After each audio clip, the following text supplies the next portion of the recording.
Some minds break under pressure, others sharpen. The difference isn't luck, it's design. It's the silent architecture of thought that determines whether you rise or crumble when the stakes are high.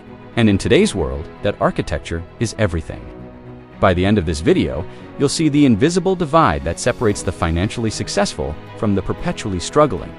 It's a divide in decision-making, in discipline, and in how fear is processed. This isn't about intelligence or talent. It's about conditioning the mental habits and frameworks that run your life on autopilot. You'll learn to spot these patterns in yourself and begin the process of rewiring them for a different outcome.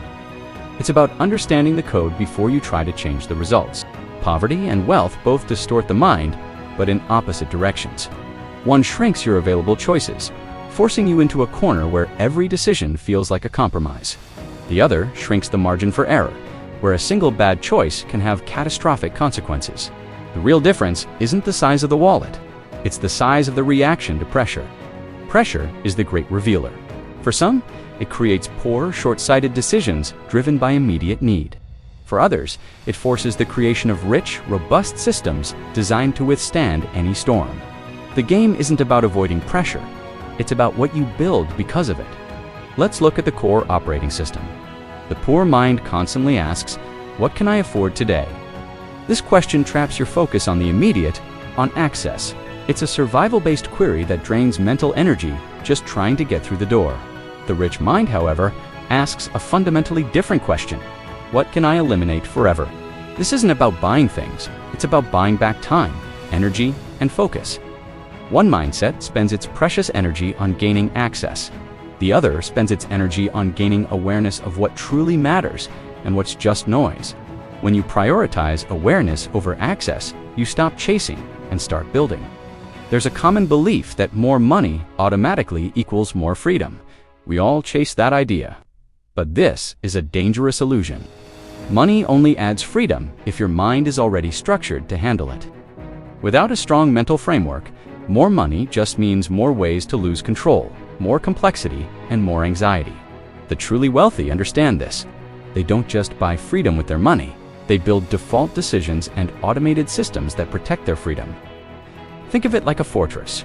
Your freedom needs architecture, strong walls built from smart habits and pre-made choices so you don't have to fight the same battles every single day.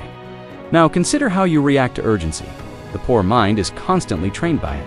Every bill, every deadline, every unexpected expense feels like a 5-alarm fire. You're conditioned to react immediately, often without thinking.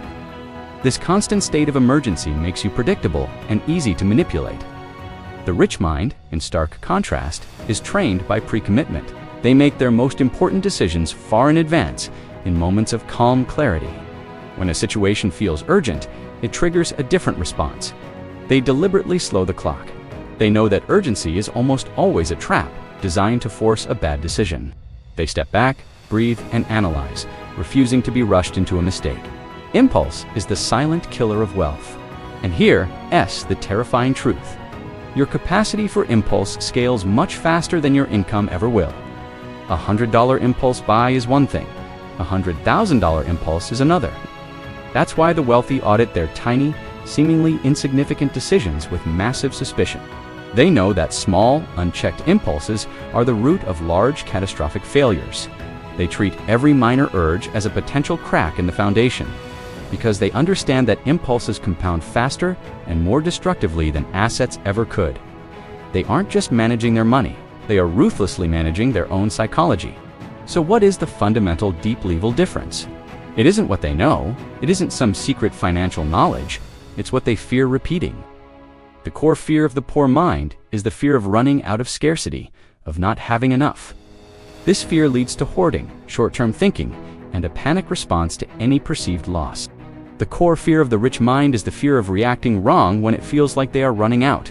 They fear their own emotional, impulsive reactions more than the scarcity itself. They've seen how panic destroys fortunes. So scarcity makes the poor mind panic.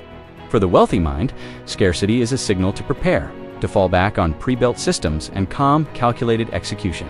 Ultimately, this all comes down to a choice between two functions of the mind. Wealth protects clarity.